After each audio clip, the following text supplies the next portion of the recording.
I am Stephanie, 34 years old, and until last December, I was my family's personal ATM. The shock of discovering they had a Christmas celebration without me was still fresh when I received an email from my dad. Subject line: urgent matter with a $25,000 invoice for my sister's wrecked car. Pay by December 31st, it said, as if I had no choice.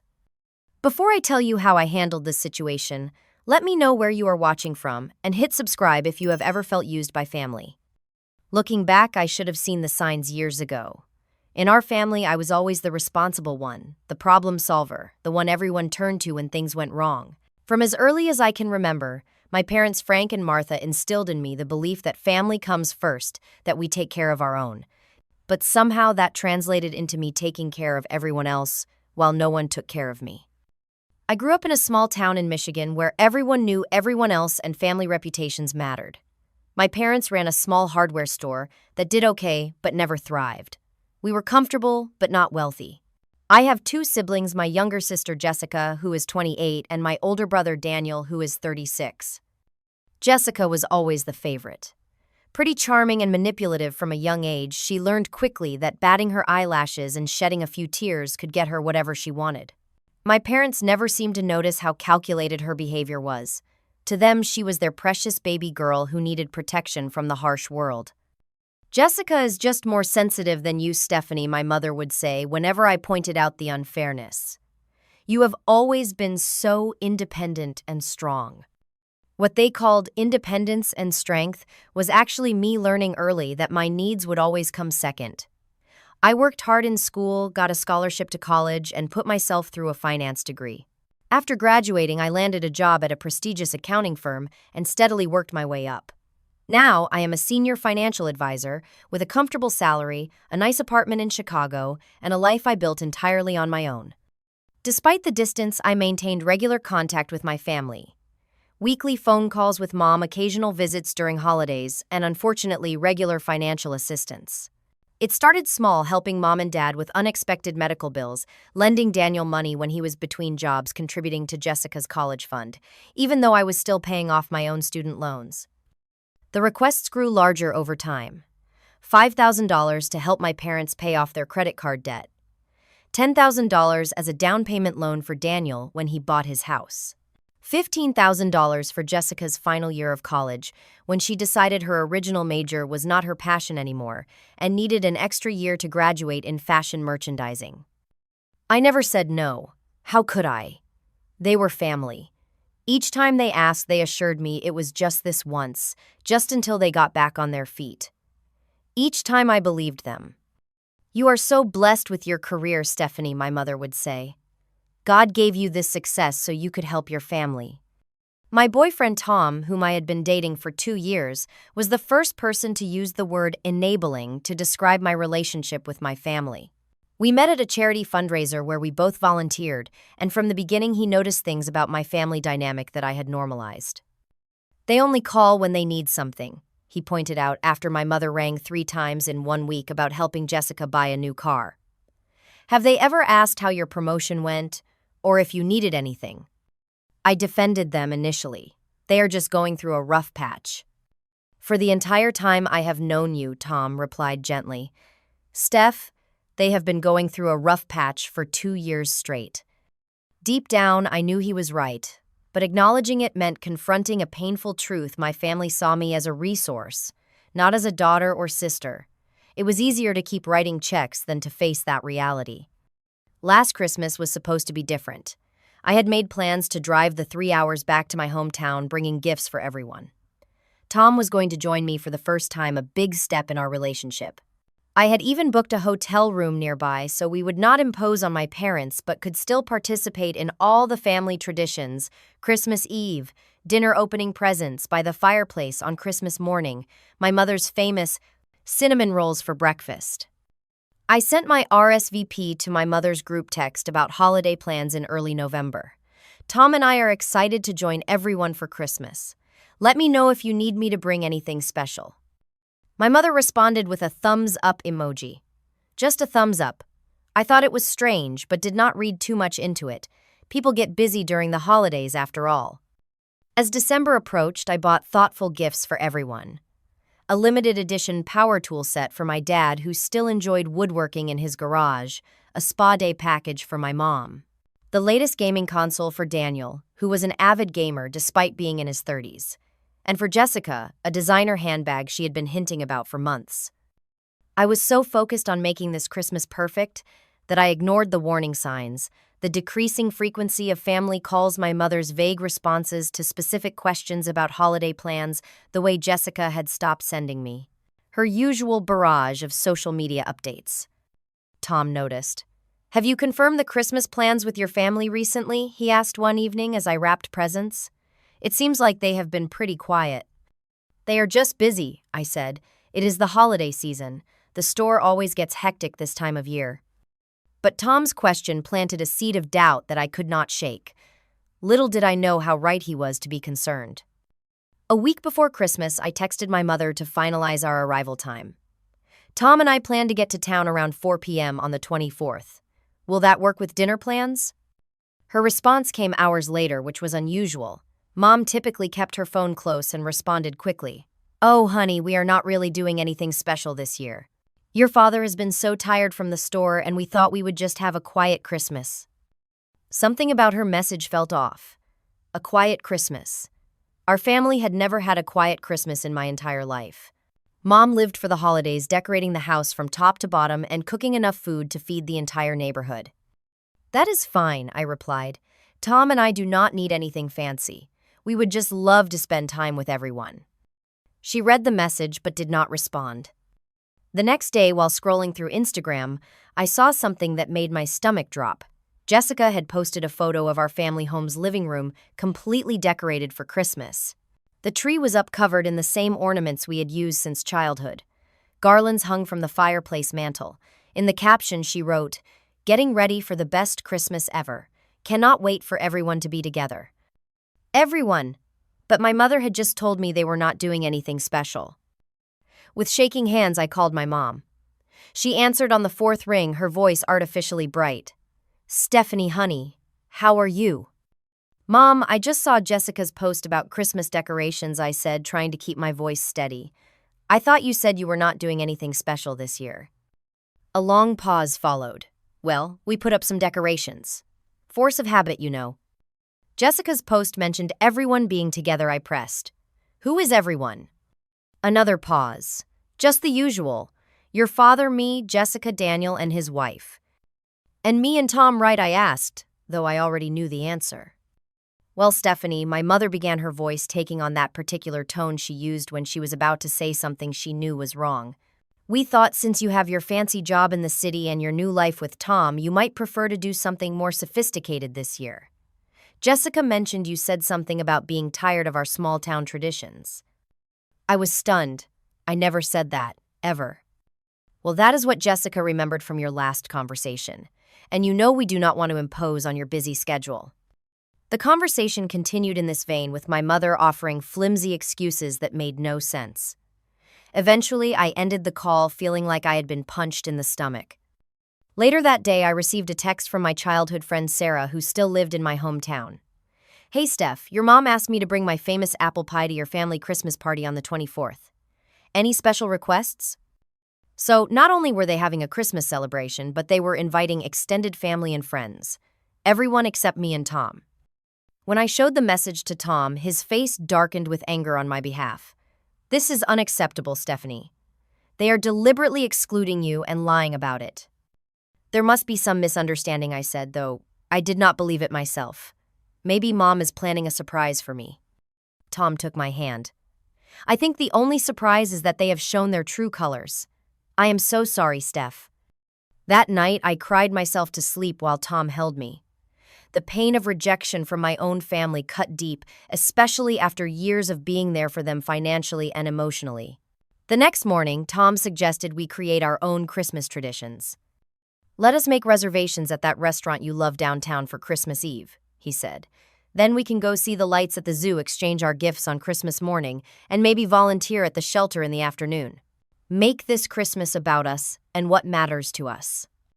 His suggestion gave me something to look forward to, a way to reclaim the holiday.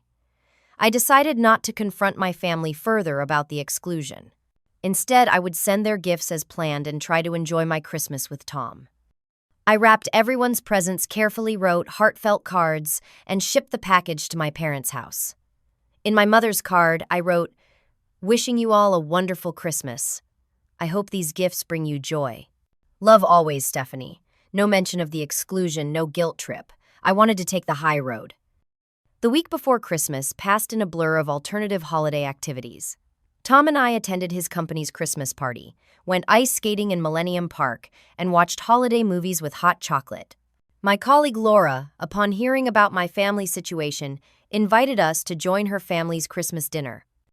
"No one should feel alone at Christmas," she said. "My parents always welcome extras at the table." I accepted, gratefully touched by her kindness. On Christmas Eve, we attended Laura's family dinner, where her parents treated us like old friends. They asked about our jobs, our interests, our plans for the future. Not once did they ask for financial advice or hint at needing help with bills. It was refreshing and sad at the same time, a glimpse of what family support should look like. Meanwhile, my phone remained silent. No calls, no texts from my family on Christmas Eve or Christmas Day. On social media, Jessica posted photos of the family gathering, everyone smiling around the dinner table opening presents by the tree. The caption read, "So blessed to have my amazing family together for Christmas." I turned off my notifications after that. Tom and I exchanged gifts on Christmas morning, had breakfast in bed, and then volunteered serving meals at a homeless shelter. It was different from what I had planned, but meaningful in its own way.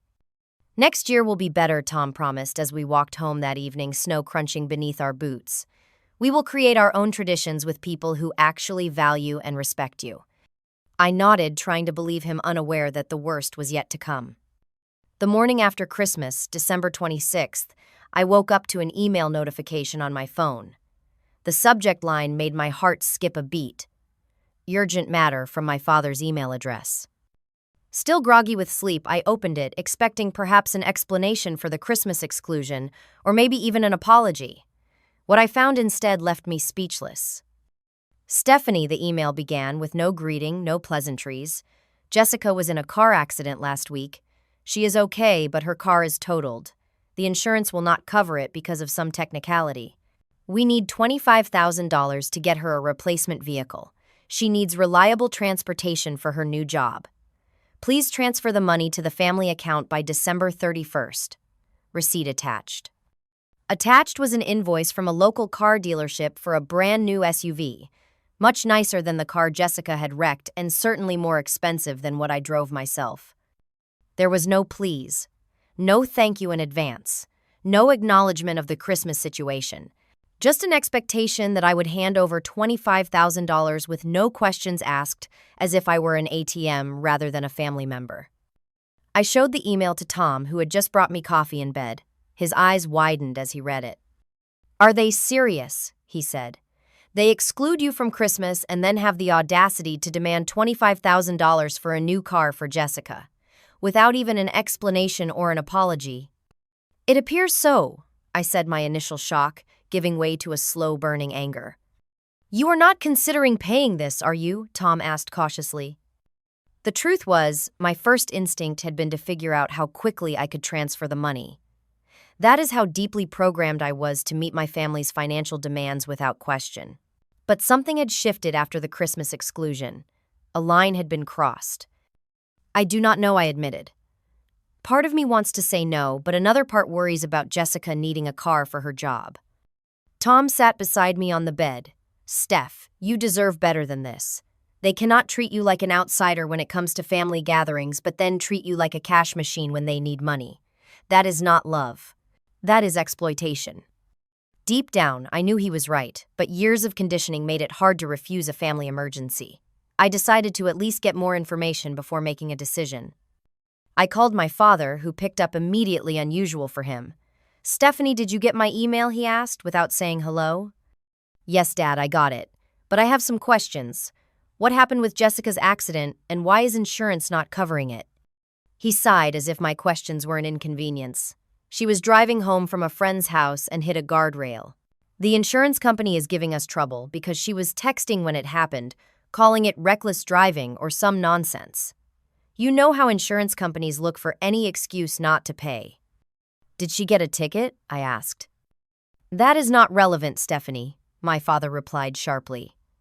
What matters is that your sister needs a car and you are in a position to help. That is what family does.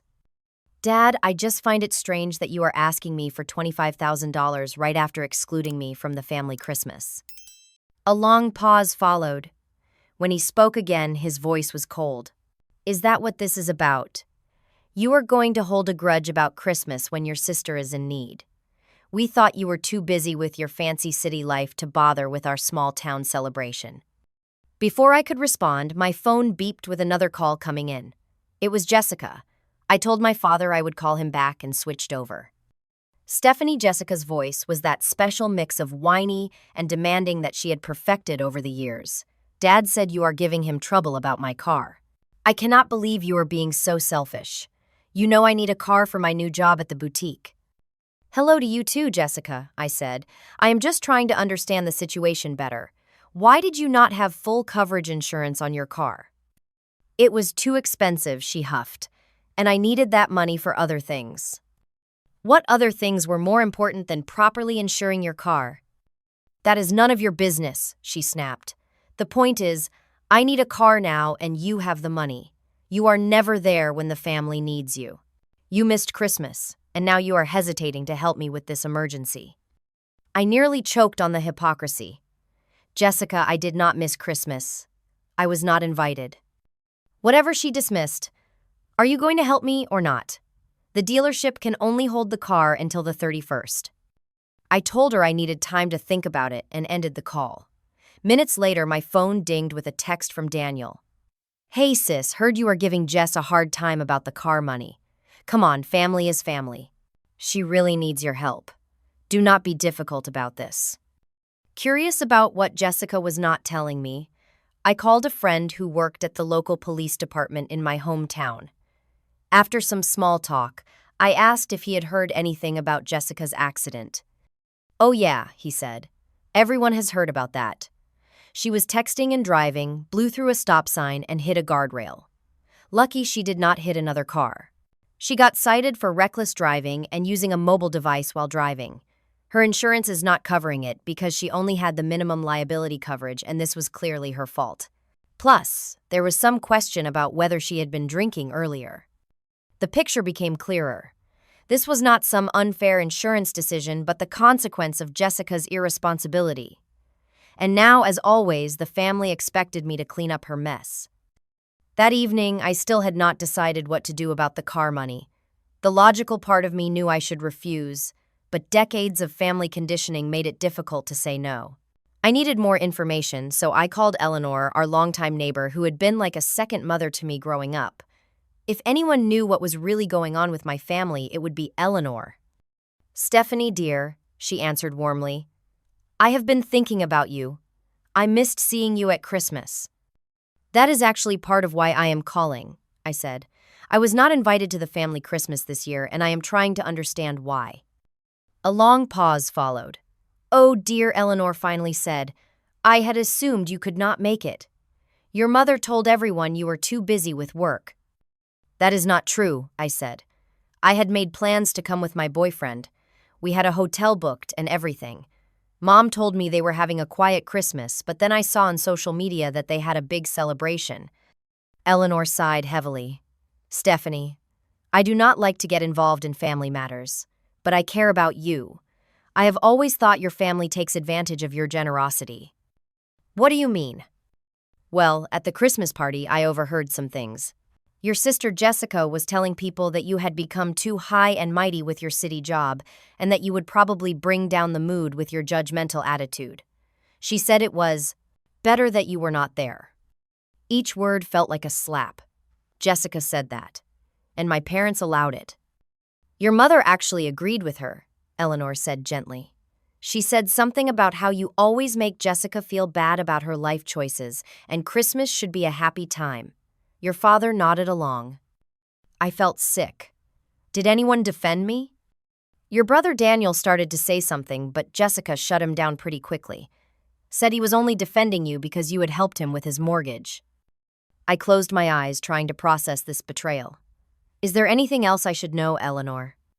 She hesitated. I probably should not tell you this, but I think you deserve to know. After dinner, when most guests had left, I went back because I had forgotten my casserole dish. I overheard your family in the kitchen talking about asking you for money for Jessica's car. Your father said, Stephanie will pay. She always does. She has all that money and no kids to spend it on. The room seemed to spin around me. They planned to ask me for the car money even before sending me that cold email. It seems so dear, and there is something else. Your mother mentioned that they had updated their will recently. Said there was no point leaving much to you since you already have everything, and Jessica needs the security more. I thanked Eleanor for her honesty, and hung up, then sat in stunned silence. My family had not only excluded me from Christmas, but had talked badly about me to others, planned to demand money from me, and apparently disinherited me in favor of my sister, all while continuing to expect my financial support. The pain was excruciating, like a physical wound in my chest. I had given them everything, sacrificed my own financial security countless times to help them, and this was how they repaid me. With contempt, exclusion, and entitlement. Tom found me crying on the couch when he returned from running errands. When I told him what Eleanor had said, his face flushed with anger. That is it, he said firmly. No more. You are not giving them a penny for that car. In fact, I think you need to seriously reconsider your entire relationship with your family. Through my tears, I nodded. For the first time, I saw my family's behavior with complete clarity. This was not love. This was not even family. This was exploitation. The next day, I called in sick to work, something I rarely did. My boss was understanding, telling me to take the time I needed. I spent the morning in a daze reviewing old text messages and emails from my family.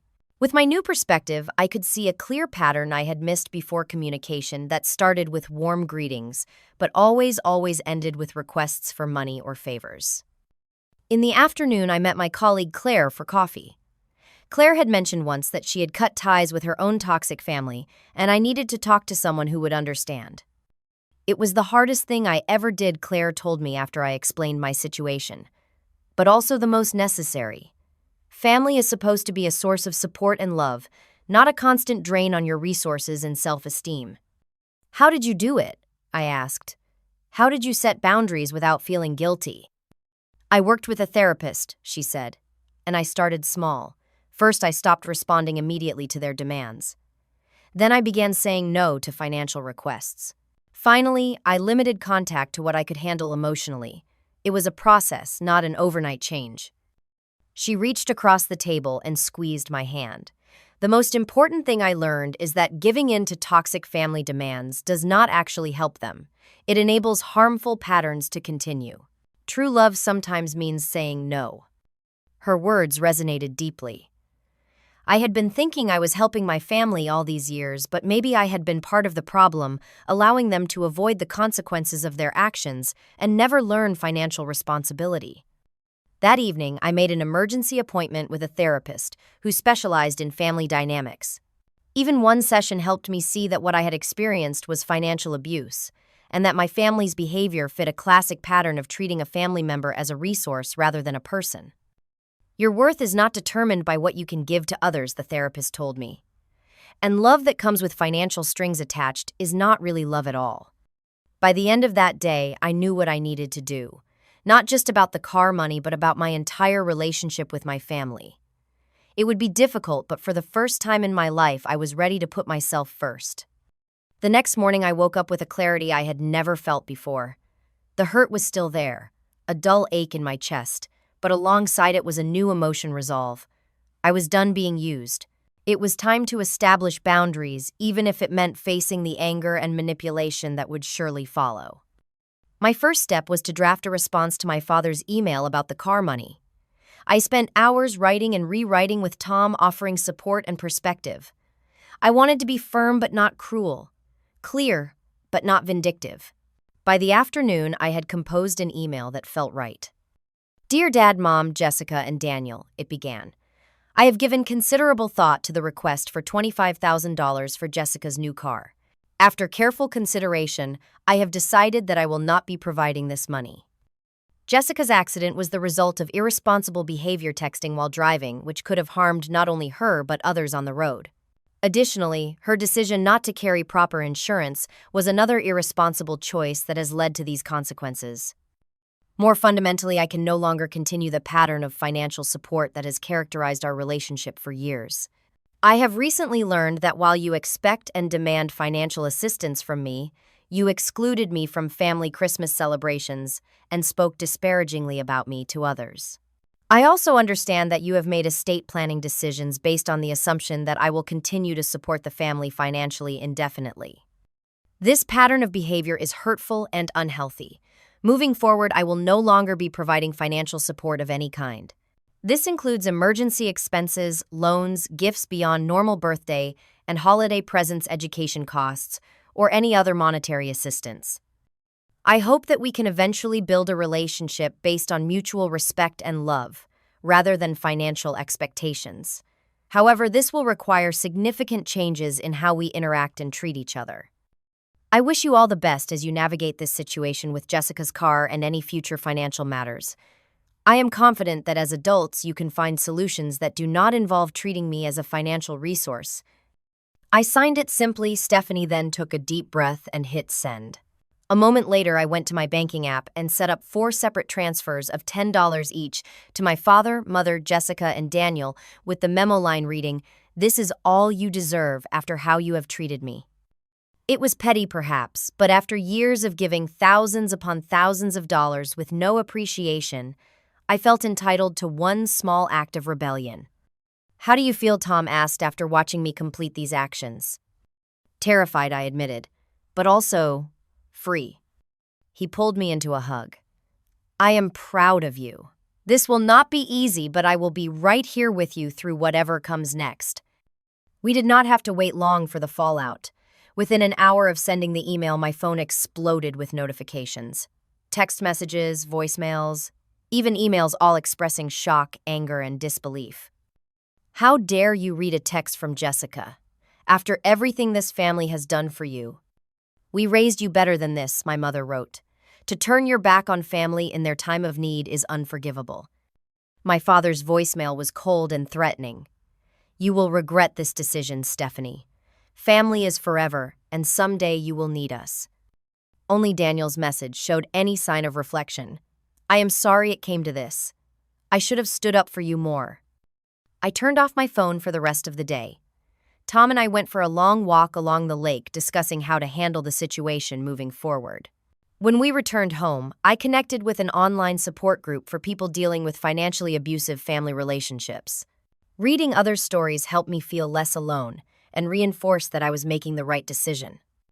The next day, I consulted with a financial advisor about reorganizing my finances to ensure my family could not access any of my accounts.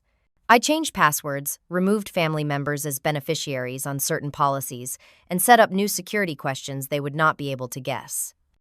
I also made an appointment with a lawyer to update my will and other legal documents. If my parents had removed me from their will because I already had everything I needed to ensure my own assets would go to causes and people I believed in, not to family members who saw me only as a source of money. Finally, I committed to my own healing. I scheduled regular sessions with a therapist, joined a yoga class to help manage stress, and started keeping a journal to process my emotions. Tom suggested we plan a weekend getaway in February, something to look forward to as we navigated this difficult period.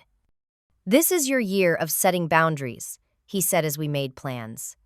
"And I think you will find that once you start valuing yourself, others will either rise to that standard or reveal that they do not deserve a place in your life." As predicted, the angry messages from my family continued for days. They tried every tactic: guilt, anger, gaslighting, even bringing in extended family members to pressure me. An aunt I barely spoke to called to tell me how disappointed she was in my selfishness. A cousin texted to say the entire family was talking about how I had changed since moving to the city. I responded to all of these communications with the same brief message: I have made my decision. I hope we can build a healthier relationship going forward, but that will require mutual respect and understanding. After about a week, a new phase began. Jessica sent a tearful voicemail about how she might lose her new job without a car to get there. My mother called with news that they might have to take out a high-interest loan to cover Jessica's car expenses. My father emailed about how tight things were at the store with thinly veiled hints about potential bankruptcy. Each message was designed to make me feel responsible for their financial well-being, to drag me back into the role of family savior. In the past, any one of these appeals would have sent me running to my checkbook. Now I recognize them for what they were: manipulation tactics.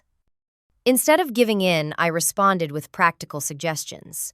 Jessica, have you looked into public transportation or carpooling options, Mom? Perhaps Jessica could buy a more affordable used car instead of a brand new SUV. Dad, have you considered consulting with a financial advisor about the store's cash flow issues? None of these suggestions were met with appreciation. Instead, they were dismissed as evidence that I did not understand or did not care. But for the first time in my life, I stood firm in my boundaries regardless of their reactions. "You are doing great," Tom reassured me during a particularly difficult evening after a harsh call from my mother. "Remember, their anger is proof that your boundaries are working. They are upset because they can no longer control you through guilt and obligation." Slowly, day by day, I began to feel stronger in my resolve. Each time I maintained a boundary, it became a little easier to do so the next time. I was reclaiming my life one difficult interaction at a time. January was a month of upheaval and intense emotions. My family cycled through various strategies to break down my new boundaries, each more desperate than the last. After the initial anger and subsequent guilt trips failed to change my mind, my parents escalated to involving the entire extended family. My phone filled with messages from aunts, uncles, and cousins I rarely spoke to, all expressing concern about my selfish behavior and abandonment of family values. Jessica took to social media, posting vague but pointed statuses about finding out who your real family is during hard times and being shocked by betrayal from those who should love you most. She carefully crafted her post to make herself the victim without explicitly mentioning me, but everyone in our circle knew exactly who she was talking about. The most extreme reaction came from my father, who left a voicemail, suggesting he might consult a lawyer about family financial obligations. It was an empty threat, legally speaking, but it showed how far he was willing to go to maintain control. "They are pulling out all the stops," Tom observed after I played him the message. "They are panicking because their cash cow is no longer available."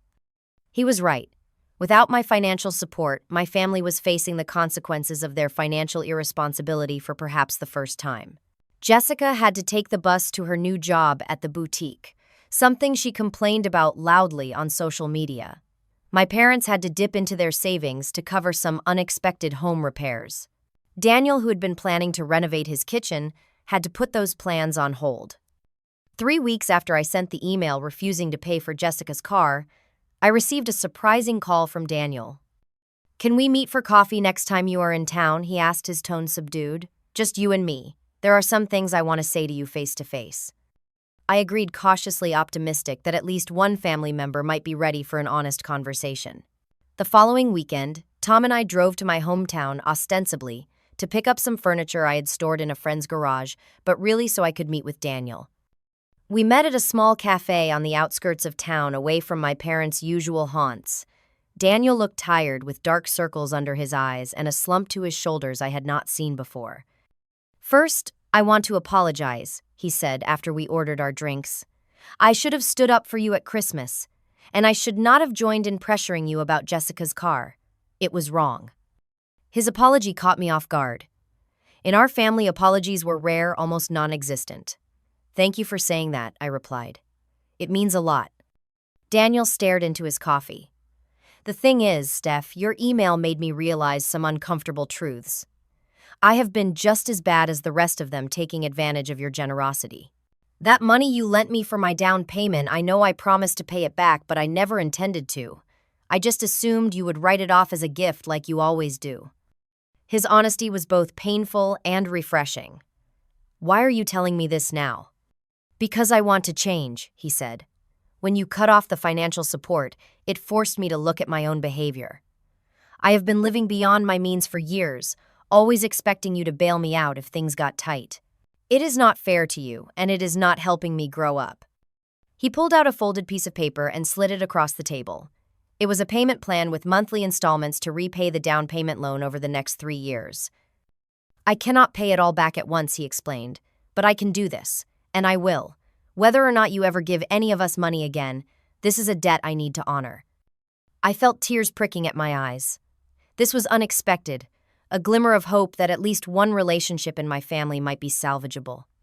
How are Mom and Dad taking all this? I asked. Daniel sighed. Not well. They are having to face some financial realities they have been avoiding for years.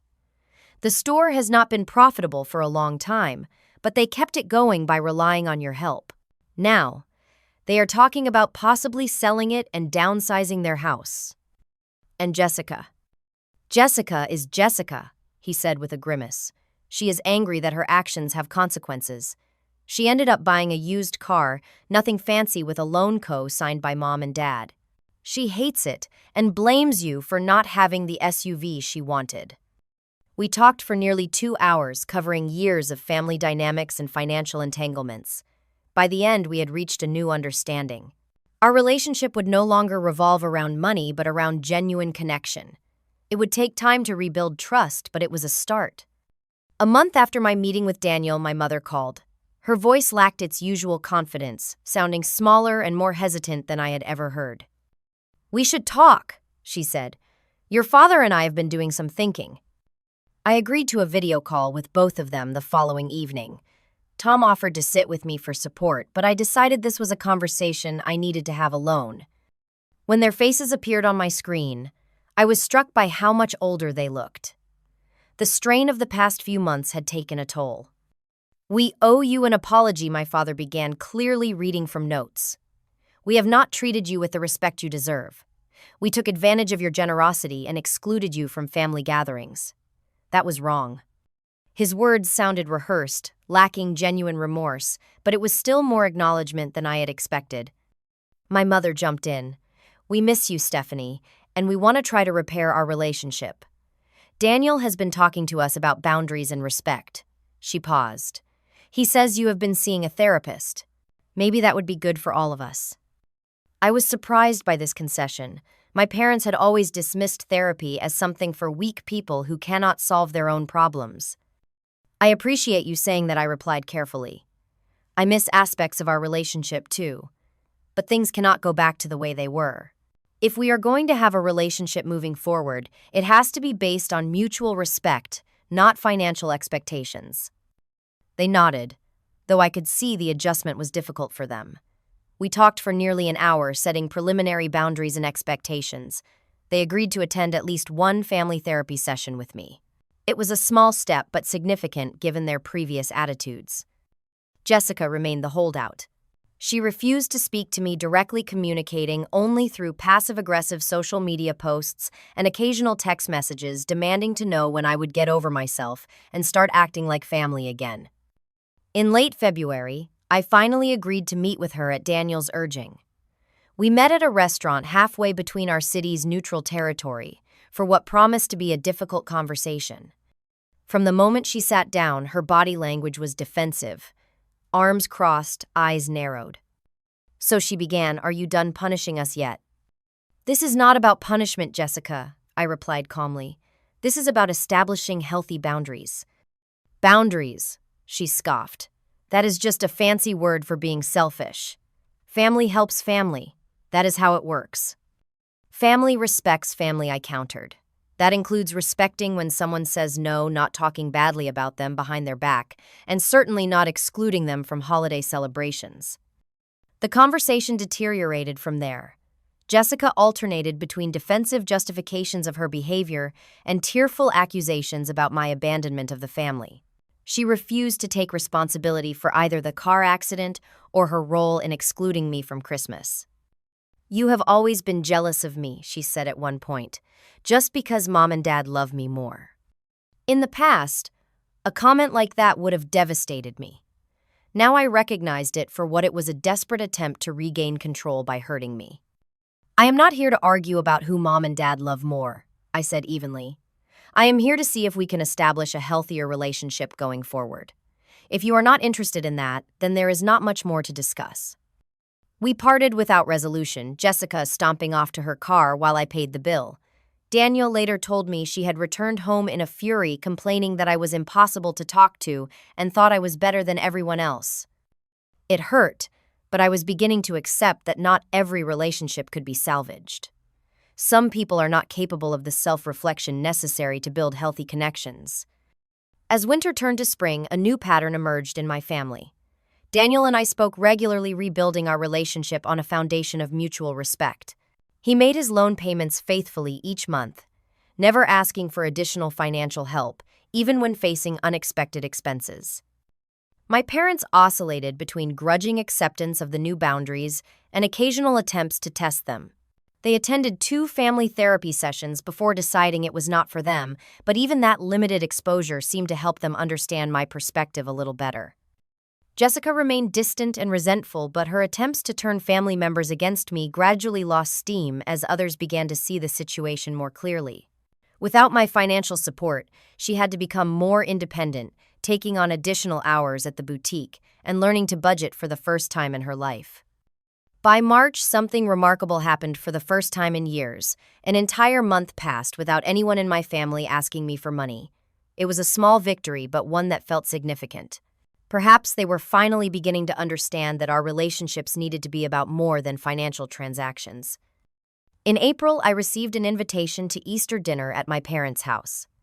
The invitation included Tom, a gesture that acknowledged his importance in my life. After much consideration and discussion with my therapist, I decided to accept with clear boundaries in place. "We will stay at a hotel," I told my mother when I called to RSVP, "and we will only be joining you for the Easter meal itself, not the entire weekend." "That is fine," she replied, sounding disappointed but accepting. "We just want to see you." Easter Sunday was tense, but civil. Jessica maintained a cool distance, speaking to me only when necessary. My parents made awkward but genuine efforts to ask about my life and work without mentioning money. Daniel and his wife helped buffer the tension, keeping conversations flowing when they threatened to stall. As Tom and I drove back to Chicago that evening, I reflected on the day. "It was not perfect," I said, "but it was better." "Baby steps," Tom agreed, reaching over to squeeze my hand. Changing family dynamics takes time. The important thing is that you maintained your boundaries while still being open to connection. That is huge progress. He was right. 6 months ago, I would have been writing checks to solve everyone's problems, accepting exclusion and disrespect as the price of being part of the family. Now I was learning that true family connections should not come with such costs. The road ahead would not be easy. There would be more boundary testing, more difficult conversations, perhaps even more painful discoveries. But for the first time, I was facing these challenges from a position of strength rather than obligation. I was no longer my family's ATM. I was a person deserving of respect and genuine love. And that realization, painful as it was to reach, had set me free. 6 months have passed since that fateful December day when I received the $25,000 invoice for Jessica's car. Looking back now, I can see that moment as the crossroads. It truly was the point where I finally chose myself, after decades of putting everyone else first. Summer has arrived in Chicago, bringing warmth and light after the long winter.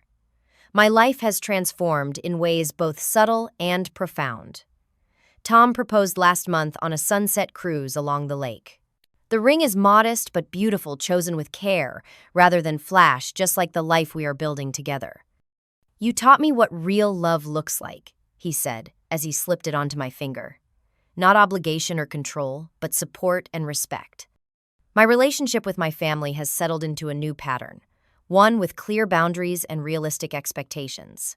It has not been an easy journey, and there are still difficult days, but the overall trend has been toward healing, however slow and uneven that process might be.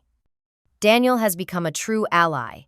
He makes his loan payments faithfully each month, never missing a deadline. More importantly, he calls regularly just to chat, to share news about his life, or ask about mine with no financial subtext to our conversations. Last month, when his car needed expensive repairs, he handled it himself, figuring out a payment plan with the mechanic without once hinting that I should help. "I am proud of you," I told him when he shared how he had resolved the situation. "I am proud of me too," he replied. "But I would not have gotten here if you had not forced me to grow up by cutting off the money." It was the best thing you could have done for me, even though I did not see it that way at first. My parents have made progress too, albeit more reluctantly. The store continues to struggle, but they have begun working with a financial advisor to create a sustainable plan for eventual retirement.